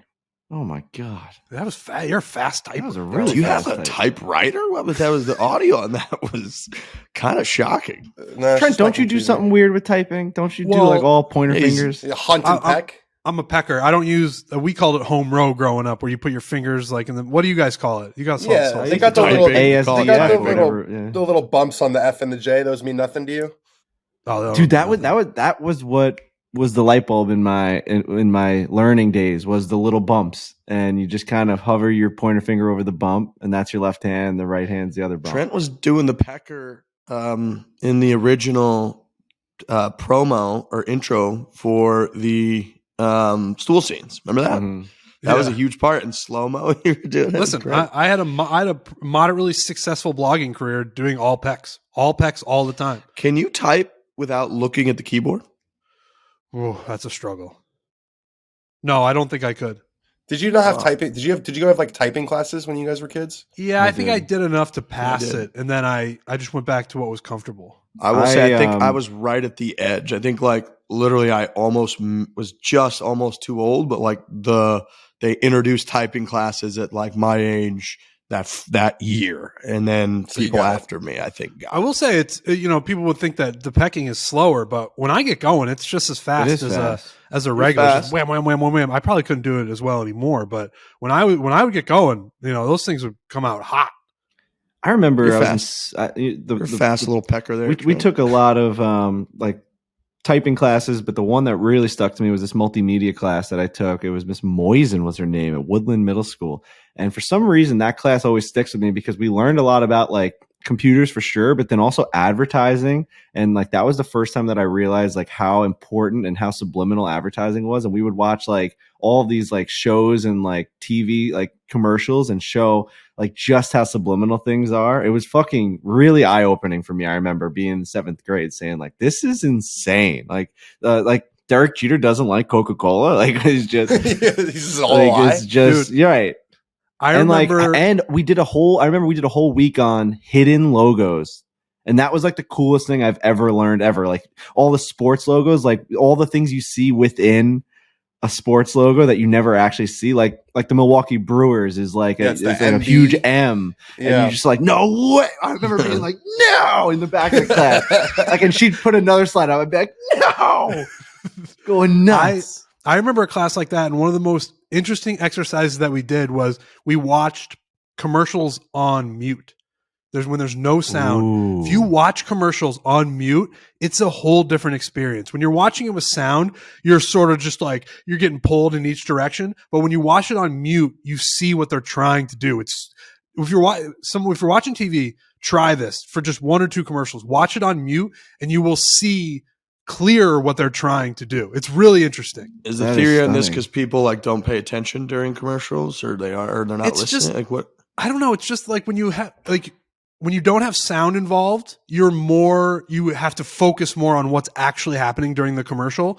So without sound, you're watching the lady's holding the bottle closer to the camera, or like it's just you start to see things that you wouldn't see when there's sound. I feel like commercials just don't really come across my desk very much anymore because I'm usually either like streaming stuff, or if it's a commercial, I just go right to my phone. So I really like Miss Moisen would now in her 2023 version of her class, she definitely has examples of how they're advertising within streaming, and you don't even realize it. You know what I mean? Yeah, it's like right. What's the fucking Jim Carrey movie? Truman Show. Also The Mask, but Truman Show. The Truman Show, where like they're sitting down, he's eating breakfast, and they're like looking at the camera, and within like as he's eating breakfast, and they're like, Fruity Pebbles, and just like everything's a fucking ad. Advertising is very interesting. You ever notice how the Islanders on their stick have like it looks like it's the tape on the stick, but it's 4 lines for the 4 cups. So how if they ever win another cup, hopefully in my fucking lifetime, you would think they would actually change the logo and put a 5th stripe on the stick, which is fucking electric. Yeah, it's like Argentina's got 3 stars now. Wow. Dude, all the new That's merch really you cool. could sell with one more fucking stripe on it would be so sick. Stripe, the star, it's sick. That's really cool. I Yeah. never knew a lot of those things. It'd be cool if like you had that. Go back to our sartorial. It'd be cool if like golfers had like stars for how many majors they've won. And That would be cool. See now, if Tiger was like a fucking Tiger's got a Purple 4-star Heart general, veteran. 15-star general. Yeah. The one that always gets me is Amazon A to Z and That's a really good one. FedEx. and FedEx. That was the other one. That What's people Fed- probably know, but if they don't know it, What's the FedEx one? Oh, Frankie, please tell me you've He never knows. seen this before. I probably know. Oh, is it an The arrow? arrow. The Yeah, arrow. you between the which letters would that I be? think it's the E and the X. Yeah, most people know, but if they don't, they're gonna be like, "Wow, I learned something today." Yeah, we're gonna get some tweets that are like, "What the? Oh, fuck? everyone's I gonna never they're saw gonna that go arrow." crazy. They're gonna go crazy about the logos now. But I like it. I'll definitely look at all the tweets. I The love looking Milwaukee at Brewer one logos. is the best one. It looks like a baseball glove, but it's an MB. Or That's what best about the one. Washington Capitals one? You see this, right? And then you just see the Capitol building. Whoa! No, I don't think I ever noticed that. What? Never. I You never never noticed seen that? No, I mean I've seen the logo. I never noticed the silhouette of the Capitol. Wow, Yeah, that was great. Yeah, That was a new one for all. It's a whole industry. There's a whole making logos is a whole thing. Shane Bacon, you guys know Shane from golf. He's got a whole business about making golf course logos. It's like a whole thing. It's really cool. It's really creative. It's very, very creative. Well, I like the when you do like 99 designs or whatever, and people will just send you a bunch of different shit. All that stuff's super. So, dude, I'm actually on 99 Designs right now. I'm doing because from That's a helping out great my dad service. with something with a project. I'm helping out my dad with something, and I'm loving watching these things come in. It is fucking amazing. What? So you fill out like a thing, and then people can Essentially, respond? what you do is you go on this website. I mean, this is fucking free advertising for whatever. It is what it is. But like, it's a website that you can pay to have your ID up there. So like, you make a title, and then it basically goes on this like dashboard where all these designers, freelance designers, will then try and get you. So like, let's say you pay $300, which I think is like the cheapest version. You end up whoever you pick, they get that money. So like they're basically, it's a challenge for them to get them to pick you. So you can get 30 designs, you can get 12 designs, you can get 100 designs, but you write your description and then you respond to them being like, hey, I like this. Can you change that? Because they're fighting for the money. They're all trying to get it. But it's really fun to see. You know what's wild is when you're pretty vague. Like I put up a thing on there and it was kind of vague. It was like a Borelli's logo and it was like, I want to change it into something. And I didn't really say which route to go. And I've gotten 4 of them already, and they're all very similar.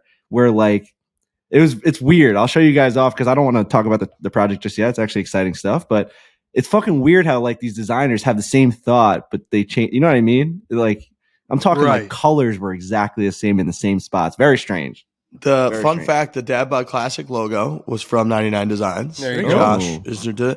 And then there's actually, I'm not going to say the course because I don't know that they want this information out there. This might have been told to me like over a few drinks at the bar, but a pretty damn prominent and well-known golf course logo was actually done by 99. Oh, I know. I know that one too. I think I was there. Okay. Yeah, I know it too. I know it as well. but yeah, so it's a very prominent golf course, but people use it. Very prominent. It's a great service. 99 Designs is a great service. Quick, Sony Open. We got to go through because we're going to do this for every tournament this year. We're going to go through and we are going to pick for the Barstool Sports book, bet with foreplay. We're going to pick, 3 or so players each week that we think we're going to make the cut. Barstool Sportsbook's going to boost those odds, and we're going to ride together, baby. So I was going through the Sony Open field a little bit. It's obviously a bigger field than 39 people, so probably. How's that hole-in-one bet looking? Week. We might Riggs. We might just have to look at these hole-in-one bets every time and maybe bet every single one of them. Gotta ride it out. We're committed. We have to ride it out at this point. I saw a name on there that I can't even fathom missing the cut, and that's Sungjae Im. Well, he's favored to win the thing, right? He should be. He's unbelievable. Right. I feel more confident about a guy winning a golf tournament this week than I've felt since the 2019 PGA Championship when it was just like Brooks Koepka's going to fucking win this tournament. It's a big golf course. This is what he does. Tom Kim is winning the golf tournament this week. Wow. He just is. Yeah, I think he's 16-1. I'm hoping we can get that boosted. 12-1 now. 12 to 1. Book. Yeah, he's actually favorite with Sungjae. He finished fifth last week. He shot 22 under par, and there's no like fatigue aspect. The guy's 20 years old. He's still so bright-eyed. Everything is new. He's so excited. He's playing this tournament for the first time. He hits the ball extremely straight. Sony Open is a tournament that takes driver out of your hands a lot. It's this old school Seth Rayner track where there's dog legs everywhere. You got to be in control of your ball. He's hungry. He's winning again this week. 3 wins before turning 21. I'm feeling it. I'm really feeling it in my bones. Taking that for sure. I'm looking at my Barstool Sportsbook app, and I forgot. I got excited when Collin Morikawa was playing so well that I bet on him to win the Masters. I think it was Friday or Saturday. Probably Saturday. What kind of odds you get on that? 17-1. Okay. So and I feel bad now. I don't feel bad, but it's funny looking back. Like I was like, oh, he's playing so well. He's absolutely going to win the Masters. It's also one of those things where you can see Collin Morikawa wearing the green jacket. He's handsome. He's going to have that haircut that he's got now, and he's going to be wearing the green jacket. I just thought that was, I'm looking at it but it's a super fair bet because, and I wrote this in the Monday morning wrap on BarstoolSports.com, is like, if Collin figures out his putting, it will be the most significant improvement in a single aspect of someone's game since Dustin Johnson dialed in his wedges, which is something that people always turn to as like, all right, that's what turns him into this bomber who might win once a year to an all-time great. If Collin actually figured out putting, which I know Riggs and Trent are a little bit skeptical, if he actually figured it out, this could turn him into, I mean, he's already got 2 majors. I'm not skeptical on him figuring out putting. I'm calling a little bit of bullshit on the line. I didn't even understand putting or how to do it when he won 2 major championships and was like the best player in the world and putting the ball into the hole. So that's slap in the face to us. The phrase, it is a slap in the face to us. The phrasing is a little off. Like he's only looking at it through his worldview. He's like, I am above average at all these other aspects of the game. It's the putting that I'm not as good at. And in his eyes, that is not knowing how to do something whatsoever. His tempo is fantastic. His full swing tempo, I don't know how you go back that slowly and don't like fall over, or, like puke on yourself. Like I just don't. It's amazing. It's amazing. And last week was fun, like the whole Morikawa thing, except for the collapse, because TaylorMade was all over him last week. Essie was in there getting all kinds of good videos. So like TaylorMade had posted a bunch of social stuff on him. Essie I saw was lying in front of Morikawa while he hit. I think he hit a driver like right over him. So it was like that was his week. I'm high on Morikawa. I like the Morikawa Masters bet. We do have to get to this. Let's pick 3 golfers for the Sony Open thing. I was kind of thinking. Are we picking 3 each of us or 3 for the group?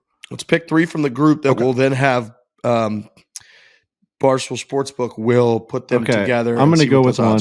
So for the Sony Open, I'm going to pick this golfer to make the cut, and his name is Adam Scott. And I think the reason why is because he got a new social media manager, maybe because he's been posting way different stuff on Instagram. He's been posting all these really cool, like you could just tell like a photographer has been following him around, and everything's very like edited. And obviously he was in Hawaii, so all the shots of him like hitting balls in front of like the fucking volcano and like all like the drop offs into the ocean were insane. And he was putting all these filters on all of his posts, and he really caught my eye this week. Like whoever. Adam Scott made a conscious decision to change his social media game, and I noticed, and I think that is going to propel him into a solid 2023 season. So I'm going Adam Scott's 33-1, so his odds might be a little bit better to love that. Yeah, it's great for us. Yeah, it's really good. So I think Adam Scott for sure is going to make the cut. That's my pick. So is that 3? We got Sung J M, Tom Kim, and Adam Scott. I'm gonna repeal my Sung J M because I didn't know he was like the favorite, and now I feel like an asshole, and I don't want everyone to tweet at me, way to go out on a limb, Rig. So I come up with a different one that's going to be totally other end of the spectrum. I have no idea what his odds are to win, but I'm going to go Zach Blair. And this of was inspired by Frankie deciding that a good social media manager is the reason Adam Scott's going to play well this week. Zach Blair, I guess it's a little more tied to it, but I know he's a huge golf course architecture guy. He's got a course opening, the Tree Farms. Got a course opening, and like I don't think he's the longest hitter on planet Earth. He's a littler guy, and I think being a Seth Rayner, old school, I see Zach Blair playing well and making the cut. 200-1 to win the tournament has to be outrageously good odds to. Okay, I'm gonna go with Matt Kuchar. Okay, our boy Cooch. He finished his last start. He finished tied for 3rd, I believe. Was he with Harris English at the QBE? Finished tied for 3rd. I think so, because we had him on. Didn't we have Harris on the show? And then we did. He told us that. Kuchar finished 7th last year at Sony. He's a past champion of the event. Sneaky had a much better year last year. He kind of was pretty bad in 21. He put it together a little bit last year. And again, another guy who just keeps his ball in front of him. I cannot see him missing the cut this week. Matt Kuchar is my pick. All right. That's three right there now. What names do we got? Three, Yeah. so I think we get to 4, Okay. and this is going to be a plus like 8. Well, Zach Blair's probably plus money just to begin with. Right. I like this. JJ Spaun 40-1. I got my eye on that. But Oh, we gotta pick. We gotta put JJ in there. Yes. Come on. 40-1 to win. I don't know if we want to All put right. him in our make the cut bet, He but played I was great just saying, this week. I mean, he what did he finish? He finished top 10. Paul Isinger said it's his favorite putting stroke on the PGA Tour. It's JJ Spawn's. Yeah, he's got he's low to the ground. Everything about him's really, really good. He's a great golfer, and I don't have anything against his golf game. I really don't have anything against him personally. I just wish he'd like me. That's my message to JJ Spaun is why don't you doing like the greatest me? job if that's the goal. These are kind of just like defense attacks at this point. I mean, every time I see him, he kind of just throws these daggers at me, and he's like, "Who's that loser?" I watched it yesterday, and I was like, "That guy hates me." I was like, I don't know why. He just misrepresented what I said. He mistook what I said. so if any people out there want to throw support behind JJ Spaun, I think I'll probably throw. I support $2 on JJ that. Spaun making the cut this week. I would like to see that. All right. I want Well, people to win money. we're going to throw this to Westy and the crew. We're going to get some combination of these names, or hopefully all of them. We'll see what it looks like. And that's going to be available this week. So make sure you get your bet in. That'll probably go up like Tuesday afternoon or Wednesday. You'll be able to make that. Obviously, place that bet before golf starts on Thursday so that you can bet with foreplay. We're going to do that every week. Also, sorry, okay. before we move on from the gambling segment, hole-in-one for the tournament. Hole-in-one in the tournament is minus 114. Look at the odds difference there. That's crazy. Plus 4. What was it? 460 or I something? think it was 450 or something like that. Or this course must have 8 par 3s. and a lot of guys playing. What the So hell's now going that on here? I mean, I bet it last week with Riggs. I think we got to bet it just kind of Definitely. until it hits. And minus 114. It's basically gonna happen. I think I'm going to take it every week, the whole year. I'm betting on an ace, and I'm rooting for fun. Aces are fun, correct? So I'm going to be on the side of every week. I'm rooting for good, fun things to happen. One of the most viral clips from the weekend was Max Homa and Justin Thomas hugging because they thought a hole-in-one was going to happen. That's what Riggs and I are rooting for. We're rooting for fun, rooting for camaraderie, and we're rooting for people to win money. And that is what we're going to do with the hole-in-one. Imagine rooting against that. I'm rooting for the golf course. I'm rooting for the golf course. Just making all kinds of statements about how that's just never going to happen. You don't want that to happen. It's Everybody, and I actually got a bunch of tweets about it, about the hole-in-one bet. They were like about Max Homa and JT being like, we were so close. So if you rode with us last week, ride with us again this week. Hole-in-one, Sony. A little different odds this week. It went from like plus 450 to minus 114. So it's a little different. So there's probably some numbers behind that. All right, Wingfoot just announced. Wingfoot will host the 2028 U.S. Open. Obviously, 2020 COVID year was when they did have their U.S. Open. Frankie, behind the greens, put out the video with Steve Rapidu and the whole turf crew over there, which is one of the coolest things we've ever done. So I think people that are following this brand probably feel like they have a pretty intimate knowledge of what goes on at Wingfoot, especially with that course and making it as difficult and amazing as it was for the 2020 U.S. Open. Wingfoot is one of those. It's on a list of 7 or 8 courses that you just think U.S. Open with it, with Oakmont, with Pebble Beach, with Shinnecock, with Pinehurst number 2. You just clearly think U.S. Opens. And obviously Wingfoot is one of those. It had been since 2006 when the Phil Mickelson collapse, when the 2020 one was. So that's obviously a good 14-year difference. This one's coming a lot quicker in 8 years, so maybe that's a little surprising. But we love Wingfoot, New York, where you guys all live. I have lived there before, know the area extremely well. We love Wingfoot. Very cool. They're going back there. Great logo. Directly across the street from Quaker Ridge, like right across the street. Just putting that out there. In there. Good luck getting on there. It was interesting the way they set it up People last year walk in that because area of the country. or in 2020, the fairways were so narrow that week, and the rough was so long that it really became a kind of who can hit it furthest contest. Because I remember the field average for fairways that week was like 40-something%.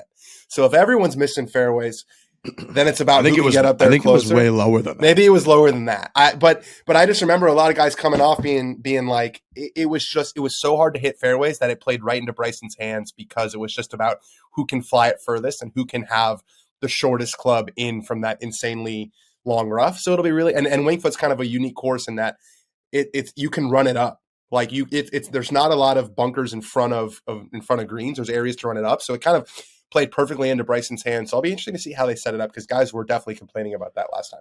Every time they name a venue like this, like, oh, it's going to be in 2028, or when you in the media center at all these tournaments, when you walk in, above is where it's going to be in, this year. They'll put them out until like 2045. 2051 is handed out. I actually, that walk gives me anxiety because all I think about is what am I going to be doing when that golf tournament is played there? Like 2028, I'm going to be almost 40. And then when I walk into a media center, they're like, oh, 2051. It's like, I'm going to be dead. That's so long from now. So yeah, it's cool that it's going to be Winged Foot, but all I could think about was I'm going to be almost 40 when that golf tournament happens. Did you see? So we obviously listen to Rogan from time to time. We always reference him. Dave Portnoy was on the show, 3-hour long podcast. Did you see the one thing that Dave said where he was like, guys would just like trade lives with the football players, like knowing all the risks and stuff for those 20 years? Like I actually had a huge discussion about that because of that segment with my buddies this weekend, just talking about like, what would you, like you're saying, like you might be dead by the time like the 2045 rolls around. We basically posed this question, like, would you take, we're 29. So someone said, would you take $3 billion today if you knew you're going to die when you were 50? So I would get 20 years of being a billionaire, as opposed to you just live the rest of your life the way you're living it, and hopefully you live into your 75, I just 80, watched the 90. Madoff documentary on Netflix, which you guys should definitely watch. But that's basically what he did. He knew that it was going to end at some point, and he said, I know my name's going to go down in, the annals of history as like the worst person ever, but these years in the sun are pretty electric. Annals of history. His is filled with so much anxiety. So much anxiety. Moving and shaking. I watched that documentary. It was really good. Fucking people over. In this scenario, there's no anxiety. It's just, except that you're going to die much sooner than you would anticipate. But you get $3 billion and you die at 50. Or I get to live. Maybe, I guess it's basically 20 years from where you currently are now, because it would be less for you guys because you guys are older. You were more distinguished, more experienced. If it wasn't guaranteed that you were just going to live to a certain age that's really high, then I would probably do it because like you could just die anyway. You know what I'm saying? Like if the other side of it is like you don't get the $3 billion and you're going to just live a normal life, whatever happens, I'd probably do it because you have to factor in that you might just get sick or you might just get hit by a car or whatever. Right. There's no guarantees except the $3 billion is what you're saying. Mm-hmm. So I could not take it, and then like Riggs is saying, I could go to the grocery store and get hit by a car still, and I would just be me.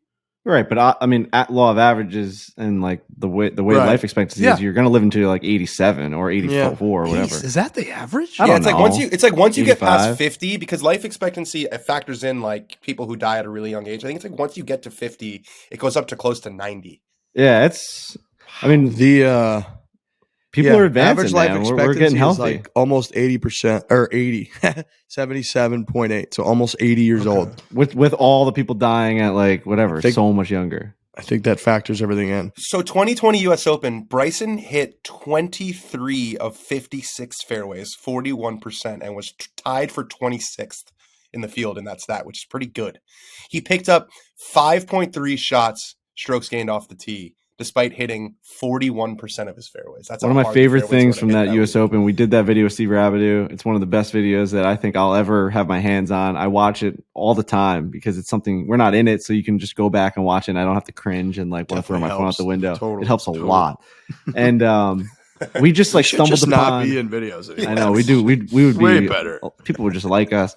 We Brendan and I just struck gold with that video because everything just kind of worked. I don't know what it was, the lighting and just the storylines and the characters and the music that we got. Revenue's 1 in a billion. 1 in a billion. And it just worked. And one of my favorite things was they all watched it because we put it out like right around, I think we put it out like right there, right before the Wednesday. We put it out the Wednesday before the US Open. And they all watched it. The whole entire crew watched it on like a big screen that night, like after work, and all that tirelessly, all that effort that they put in was insane. And they're all just drinking beers, watching it. And then now we all knew this like storyline about how he was trying to make it as hard as possible. Meanwhile, he couldn't really say that because like the USGA wouldn't let him say that. And he's just kind of like biting his tongue, being like, I hope these fucking guys go like 50 over, blah, blah, blah.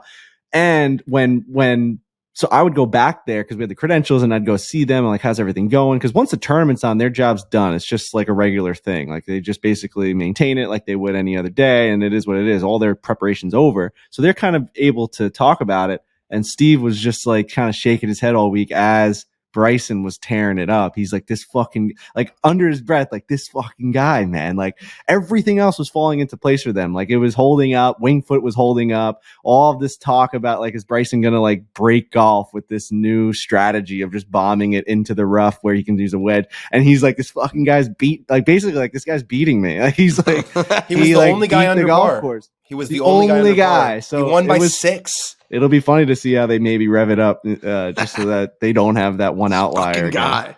He's just like, this guy is doing what he said he was going to do. How is that possible? It's like, what are we supposed to do? To answer your question, I think I take the $3 billion. Yeah. Just because it makes everything. I mean, my life's great. I enjoy it. I love the job that I have, blah, blah, blah. But $3 billion affects everybody. Yeah. Like selfless. Like it is selfless. My family, my siblings, everybody. We just can do whatever we want. Mm-hmm. Taking $3 billion is very selfless. Totally. That's not how I meant to frame it, but it ended up being that way. I mean, I get to just do whatever I want, but also like everyone in my family can quit their jobs. That's so much money for everyone, for all the kids that come around, grandkids, nephews, we get 20. Nieces, You get 20 years. whomever. I'm going to be in 20 years. I'm going to be like 53. That's not a great age in terms of like wanting to live a long life, but I mean, those last 20 years are going to be pretty sweet where it's everybody. You'll have done everything. You'll have done everything. You'll be like, there's nothing left for me. I've done it all. And what's cool is now we've seen it. Funeral. We've just looked into the brain of a LIV golfer. What? We've just looked into the brain $3 of like billion? The decisions. Well, I'm just saying, like they all made decisions. Like everyone's life will be better. I'm just like life changing money. It's insane. I'm just gonna do it. Those guys, maybe in 20 years, I had that money. Maybe in 20 years, I get like sniped in the head by one of these guys because I don't show up to like an event. But for now, life's pretty good. LIV lost another executive. Gone. Really? They dropping like flies. The COO, Atul, I think he's back with the Buccaneers, which makes sense. I mean, maybe the guy just didn't want to deal with the drama of working for, LIV Golf. I've heard he's back with the Buccaneers. And the Matt Goodman, who was their head of franchises, that was his job, also gone. So obviously the franchise model is so important to this thing succeeding. And after 1 year, the guy who was running it was gone. I asked LIV, they didn't want to comment on it. So no comment. No comment. No comment. Got a strong no comment. But both roles have been filled on an interim basis as we search for permanent replacements. So it is. In my eyebrows are officially raised. One guy leaves, you never know. But 2 guys who are that high up leaving, coupled with the reports. We don't know if they're credible that they might be looking for someone to replace Norman. And it seems like something's not exactly adding up at the high level. Maybe someone's not happy. We have to remember that these people answer to the Saudi government. YouTube views are not what's adding up. You think that's what it is? They're short. We're coming up short on those. Disconnect. Like 13,000 people watching. Yeah. I don't think. Speaking of views, I don't think I take that deal, by the way. The $3 billion. I don't know that I take 50 is just way too young. I've seen just way too many people. I mean, Tom Brady's playing in the NFL right now, 45. So it's like 50 is just. I mean, 50 is a new 29. 50 is not young. 70. 50 is crazy young. I mean, I'm looking at a lot of people in their 60s and 70s that are living hell of a life and just enjoying it. And even early 80s. I mean, you got guys out on the pickleball course in their 80s fucking playing. So you making some friends in the 80s? Yeah, I am. It's just I'd have to really like sit down at the negotiating table and maybe like shave off a couple billion and add a couple, 10 to 20 years on that. Yeah. Because I don't know if I'd be able to do that. 50 is fucking, that is just, it's way too young, man. Dude, if you're like a 50-year-old, you'd be like the young, like if you're a 50-year-old like executive, they're like, wow, that guy's fucking a young superstar businessman. Wonder kid. Now You'd you're be like just the youngest president ever, right? I mean, like it'd be like, nope. Not quite. Wrong. Not quite. U.S. You'd be president? young. You'd be No, young. not young. No, US I think president. what was Obama, like 40? JFK, maybe? JFK. Oh. Was Those 43. guys were young. I thought it was Obama. Was the Yeah, I'm pretty sure JFK was 43. Wow. I don't know. I'm gonna look it up. Well, my typing's really But loud. it's still maybe really you guys- young. Those are still really young. Like think about like I don't know that Slick Willie. I don't think he was over 50 when he became president. Really? I don't think so, Man. dude. He was young when he was like this young He's whippersnapper old as from dirt Arkansas. now. You see him? Oh, I know it's hard to wow. imagine him young, but Yeah. this- What's that list, Trent? All right, so What was Bush? Was Bush really young too? Bush? I think like, Bush was 50s. I think he was around 50. That'd be my guess. all right, so the youngest president of all time upon taking office was Theodore Roosevelt. He Whoa. was 42 years old and 322 days. Okay. And then number 2 was John F. Kennedy. He was 43 years old, 236 days.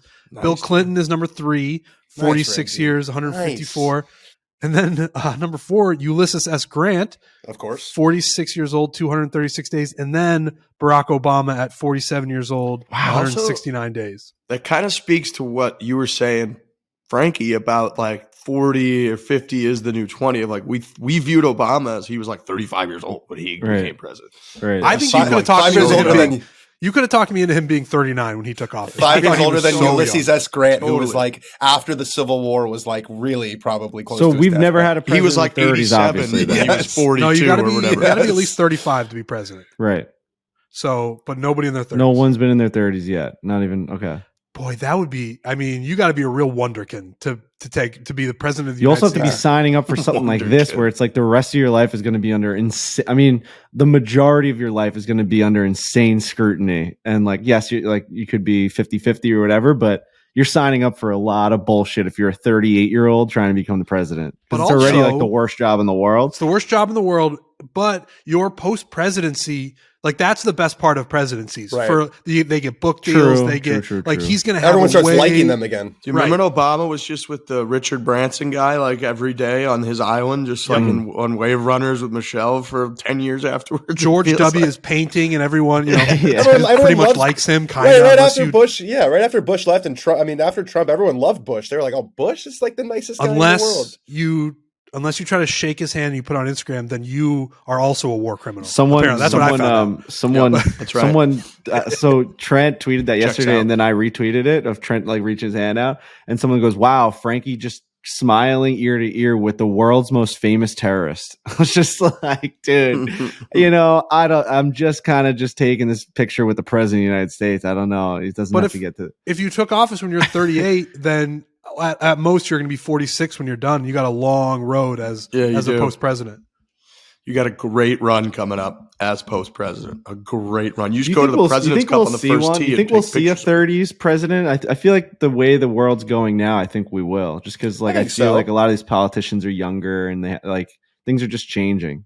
I think we will. It's a little tough because you really only get like one shot at it because the Yeah. way Yeah. it works. So you'd have to be born in the right, like the right window of like 35 to 39, 40, and then you miss it. Like you Right. get one Right. shot. Oh yeah, That's yeah, it. yeah. I see what you're saying. I think there's Right. there's going to be one man or woman who just completely takes the country by storm. I don't know if that's going to be 100 years. I don't know if it's going to be Right. 200 years, but it's got to happen where there's just such a fever pitch for this person. That's what Obama did. That's Yeah. exactly what Obama did. Right. Obama went from nothing on the national scale to giving one speech at the DNC, and 4 years later was president of the United States. It's Right. like that's Right. about People as were fast as so it could happen. fired up about Obama. I forget, like, Oh my god! that People were campaign parading was around in like- the streets. that campaign was like, it's got to be one of the very best campaigns ever run in Dude, any country. It was like the first one when like Facebook was at its Right. like peak. It was Right. like the first time. I mean, I watched the documentary. Like, it's the first time that they really the internet. They utilized leveraged the internet. right. because that's why he that's got why like it just felt $20 at a different to time everyone. is how he raised a lot of his money, that was completely different than just having a bunch of big donors, even though they had that too. But dude, I remember being in college at the time, and when the election results were finalized that night, that you could literally hear people like going nuts, parading and celebrating in the streets that whole night. Like that's how fired up people were about Obama. This is how the whole country, he took over, not the whole country, but he took over in a way from a political standpoint that, I don't know that you'll see that. Right. That first election against McCain was like a blood. He won easily, right?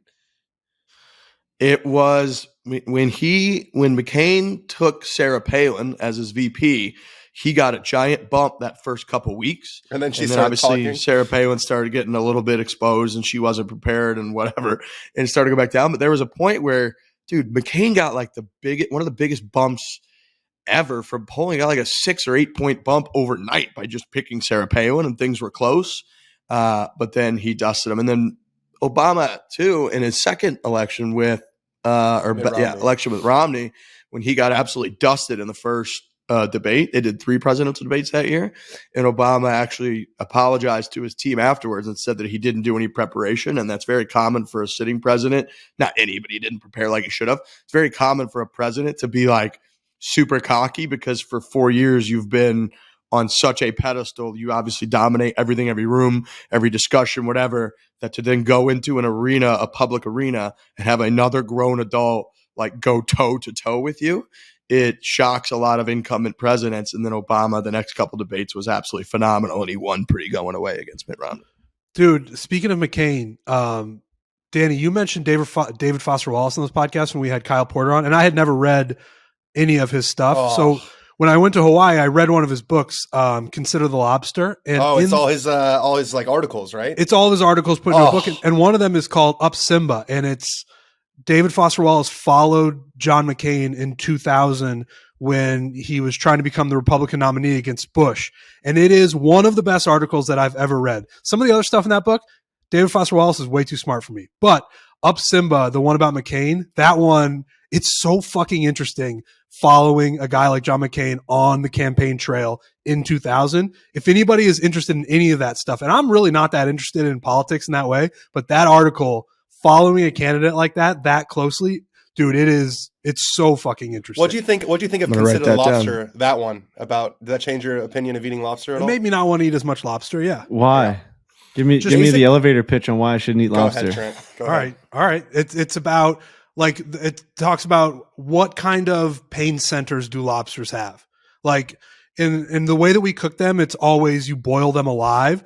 And it goes into a lot of the research about like the way that we don't know if the way that humans feel pain, if that's the same way that animals feel pain. Obviously, it's impossible to communicate with animals about how they feel it, but it would appear the way that a lobster reacts when it goes into a pot of boiling water and you put the lid, it's grabbing the sides. It's like trying to get out. It gives off the vibe that it feels what's going on, but they don't know if that's necessarily true. And it kind of goes through all this research about what does a lobster actually feel. And there's also the Probably history. hurts. Yeah, right? Definitely. They're making noise. There's also the history of lobster used to be like the lowest quality meat possible. Their bottom. It was feeders. like they fed it to prisoners. And there was prisoners that. used to protest because they were saying we're getting too much lobster. And then it was basically this whole marketing campaign of like, we're going to associate lobster with Maine and with this like cute boating culture. And it went from being literally they couldn't serve it to prisoners more than a couple times a week to the ultimate delicacy. It's, I will still eat lobster, but it definitely makes you think. I mean, we saw a little bit of that when we were in New Orleans with crawfish, when they take you kind of in the back and show you where they make it, where they boil them, and it's a conveyor belt of crawfish going into a boiling pot. And there's like the one who's on the conveyor belt trying to hold on, and it just drops. He was holding on, and then like they would just like flick it off. Like, I mean, listen, if you start to peek behind the curtain of all this stuff, it's not great. Totally. But the lobster one was interesting because it goes really deep into trying to figure out whether or not the lobster actually feels what's happening. There's this assumption that it's actually okay because they don't feel pain. You can drop them in boiling water because they don't feel pain, but people they think they actually do. Yeah, and they like they squeal and like claw for the walls and stuff. So that's probably they don't do that normally. They're not doing that all the time, right? Yeah, I don't It's think so. unfortunate, but it's also it's the food chain. It's like we just get to just eat them, and that's just the way the world is. You know what I mean? Yeah. And I'm Certainly. not going to That's start certainly one worrying way to about look at the it. lobsters fucking. All right. It was an interesting article. I can't. I got too much going on in my life to be worrying about the lobsters right now and like their pain sensors. I just, we won the luck of the draw that we don't have to fucking deal with that. It's just And an I'm interesting. it is interesting. It is. David but Foster Wallace said, "Consider the lobster," and Frankie said, "Nope." we can't. We can't. We can in some aspects, I guess, but we just can't really. I mean, because like you said, it opens up a can of worms where it's like then you don't eat anything ever, or you have to find things that don't have Right. pain Do sensors. plants feel things? Right. If you go beyond meat, like meat is one thing. Do plants? I was listening to a guy Pineapples on a podcast like talking screaming about when how you cut it down or something. he was saying that how plants actually aren't good for you because they are trying to protect themselves and they give off toxins that make it unhealthy to eat. Which I don't know if it's true or not. It might be propaganda, but he's saying like even eating plants isn't good, and they don't want to be. All this shit always changes. Like you watch Good Morning. Always. My mom used to watch Good Morning, Regis and Kelly, and she'd be like, Regis Philbin said that you can't have wine anymore. And then the next day, they're like, 1 glass of wine a day like keeps the heart doctor You live away. to You're like, what 200. the fuck's going on? And then I was talking to a professional athlete the other day because I was like, dude, I'm actually eating a lot healthier in 2023. I'm doing this, and like because I try and go to the guys. Well, I said professional athlete because these guys are the healthiest people in the world, and he's saying that like he got talked off like. He got talked off like brown rice because like everyone thinks brown rice is good, but if you like take a deeper look into it, it's actually worse than white rice. And now he's switched back to white rice, which is like I thought common like practice would be you go away from white rice. And then I'm like, I'm eating quinoa. He's like, oh, it's really hard to digest. It actually makes you like gain more weight because the more quinoa you eat, the more work that it does to digest it, and it's not working on like the lean muscle fats. I'm just like. And then like Peloton, it's just like, I don't know. They're like, you need more lean muscle to fat to actually lose weight. So like the more you burn it off, the less you lose weight. The only proper diet, the only proper diet is eating nothing. You can't eat a thing. Even that's bad because you'll your die. sugar needs to be just kind of eat what like your body likes and is mostly used to, and just don't overdo it. Right? Like it's just like at some level that's what makes you happy and like comfortable. The common thing that I'm finding is you got to crush fruit, and that's what I always do anyway, which is actually good. But it's funny about brown rice because the most classic college kid, like I'm going to start eating healthy, is getting brown rice instead of white rice and going for wheat bread instead of white bread. Mm-hmm. Those two are like Mount Rushmore if I'm getting healthy. We were talking about earlier with like at what point does something feel pain and becomes like is a plant? Like, can you just be mean to a plant? Is that like mean versus, and I think about that with like ants all the time. Like you'll just step on an ant, but for fun. Is that just because the ant is just smaller than like a koala bear that you don't like, you wouldn't just go squash a koala bear. Like that'd be really fucked up. So like, why do you just do it to an ant? Yeah, every time you see something crawling in your house, you just go up and you just pick it with you just squish it with a fucking that paper thing towel. had like parents, and it probably worked so hard to get to that point. It was just trying to bring like the animal ever to the fucking to the mound or the don't hill, want it to crawl on me. You just killed it instantly, and it's like we don't care about that. But like I said, if you just went and like squashed somebody's dog, that'd be the most fucked up thing of all time. So it's like that's jail time. That's jail time. Right? Yeah, it should be, but I don't understand that difference. I think it is really interesting has to a think big. about. I think like I mean, it's like dogs have more of like feelings. I mean, Trent doesn't think so, but you stop feeding them, they won't. But yeah. Would you ever carry ants up a couple flights of stairs? No, I'd be kicked out of my building. My building would hate me if I did that. Yes, people who live here would be like, "Why is that guy carrying a bunch of ants upstairs?" You got to keep them out. It is interesting. It's not something like again, you think about the lobster, you start thinking about other meat. It's if nothing else, it's an interesting thought, but I'm probably not going to change much about my life. You're gonna have a lobster roll, and with that, it's so good. I think we're pretty much done here. We're not going to change after all that conversation. We're not going to change anything about our lives. We just can't become the golf podcast that thinks plants have feelings. You know what I mean? At the end of the day, I'm not going to do that. Interesting thought. It's just a thought. It is. Nothing. Not everything that you say is everything you believe. We're big thinkers. All right, we'll be back on Thursday. Remember, check out the Barstool Sportsbook app for our bet with foreplay. It's going to be under exclusives. You go in there. We're going to have the make the cut bet. It's going to be very fun. We got 2 videos this week. We've got tonight.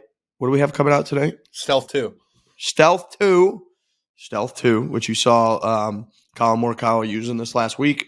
Stealth 2's out. We get the whole deal. TaylorMade unveils it in front of us. They tell us about, what's different about it, what's new about it, what they're so excited about with it, and the technology and the advancements and what we can expect from it. And then we hit it. It's great. So you get to watch that. And then Thursday, we have Paynes Valley, the match that they did a couple years ago with Tiger, Justin Rose, Justin Thomas, and Rory McIlroy. That course popped off. It's got the 19th hole. That's like the island green in the Ozarks. One of the cooler golf courses Tiger Woods designed that we've ever seen. So you're not going to want to miss that video. So again, on our YouTube page, make sure you're prepared. Tuesday night, Thursday night, big videos coming out. Yeah, the Thursday night video is fantastic. I mean, fantastic. We were Big doing one. the interviews with Brendan the other day, and I was watching some footage of it. It's insane how good it looks. It's by far one of my favorite courses I've ever played. I think I'm going to put it in my top 3, no doubt about it.